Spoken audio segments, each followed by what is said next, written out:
मुझे ये शादी नहीं करनी। ये क्या नाटक है नव्या? तुम्हारे बेटे को तुम देखना चाहती हो या नहीं? अब मैं आपसे बिल्कुल नहीं डरने वाली पापा, और मेरे बेटे को कोई छू भी नहीं सकता। आरव जल्दी आओ। सब देख रहे हैं नव्या, लोग देख रहे हैं। पहले तो मेरे बच्चे को किडनैप किया, फिर मेरी जबरदस्ती शादी करवा रहे हो। इतनी बड़ी बेइज्जती, और वो भी एक औरत के लिए। Mister Sinha, the deal is of. Mister Ahluwalia, mister Ahluwalia, मेरा बाप वो तेरा मेरी जिंदगी बनाने जा रहा था। बाप नहीं हैवान है आप, जो मेरी शादी इतने घटिया इंसान से करवाने जा रहे थे आप। अरे जिस बच्चे को तू अपना खून कह रही है ना, वो किसी साले छाप गुंडे की करतूत है।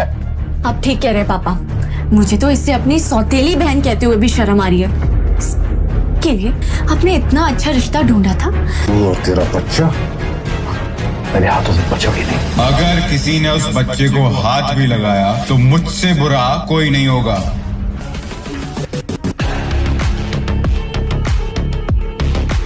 मुझे अविनाश में एक सहारा दिखता था और मैं उसके गले से लिपट गई, और तभी मुझे जानी पहचानी सी खुशबू आई। ये उसका स्पेशल परफ्यूम है, और जैसे मुझे इस खुशबू के बारे में याद आया, मेरे पैरों तले से जमीन ही निकल गई।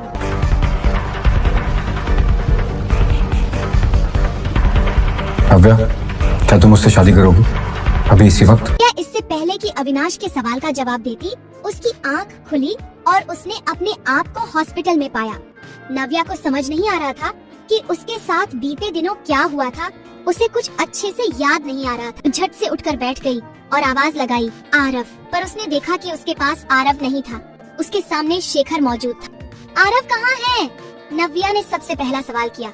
होश आ गया तुम्हें? कैसा फील हो रहा है अब? ये सुनकर नव्या को इरिटेशन हो रही थी। मैं जानती हूँ कि आपको मेरी लाइफ, मेरी हेल्थ और मेरे बेटे से कोई मतलब नहीं है, इसलिए ये दिखावा बंद करिए और बताइए कि मेरा बेटा आरव कहाँ है। मैं सच में तुम्हारी तबीयत के बारे में पूछ रहा हूँ। मेरा बेटा कहाँ है? क्या किया है आप लोगों ने उसके साथ? ये सुनकर शेखर और जोर से हंसने लगा। अरे वो हमारा ग्रैंडसन है, हम उसके साथ क्या करेंगे? अभी तो कनिका उसे बाहर लंच के लिए ले गई है, आ जाएगा वापस। कल तक तो आपको ग्रैंडसन शब्द सुनने में भी दिक्कत हो रही थी, और आज आरव आपका ग्रैंडसन हो गया। अरे शांत हो जाओ, आरव को मैं अभी के अभी वापस बुला लूंगा, लेकिन मेरी बस एक शर्त है। ये सुनकर नव्या अंदर तक हिल गई थी।